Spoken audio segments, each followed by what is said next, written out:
Sabi ko, Lord, nasa langit yata ako. Kasi yung nagtitreat, ang ganda.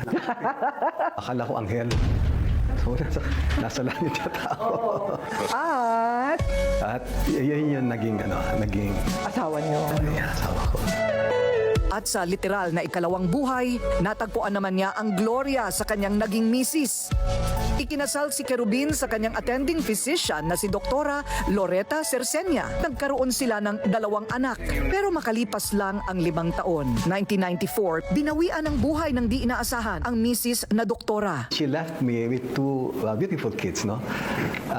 Yung lalaki was 1 year, 9 months old. What? Yeah, and then yung our only daughter naman was only 7 months old. Habang nagluluksa, bumalik sa serbisyo si Ariel. Hanggang sa makilala naman niya ang babaeng magbibigay ng liwanag sa madilim niyang mundo. I attended a children's party. May mga lumabas doon na, ang gaganda nila. Sabi ko doon sa security escort ko yun, kunin mo yung number nun yun ang love at first sight. Sinagot naman niya ako na April 1, 1995 na. April Fool's Day. So buo na naman ang pamilya. Yes. At hanggang ngayon, siya pa rin. Siya pa rin. It's really hers, mine, ours, no?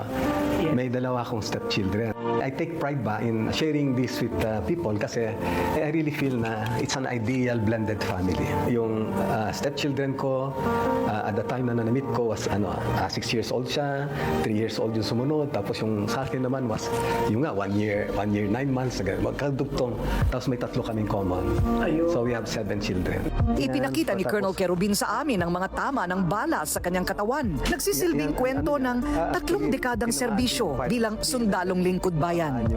Si Colonel Ariel Kerubin, batikang sundalo, magiting na ama ng kanyang grupo. Sa Marine Special Action Force, ikinararangal ng buong Philippine Military Academy. Siya talaga yung sumusugod, hindi yung protektahan niyo ako, ako yung CEO. Hindi siya ganun. Siya mismo sumusugod. Yun yung isa sa hinangaan ng mga marino sa kanya. Pero alam nyo ba ang ating magiting na bayani, isa ring fur daddy sa kanyang mga alagang aso? At take note, may kakaibang estilo si Sir sa pagtitrain ng kanyang fur babies. I trained all of them. Sign. Wow. Pag sinabi kong ganyan, sit sila. Pag sinabi kong ganyan, down sila.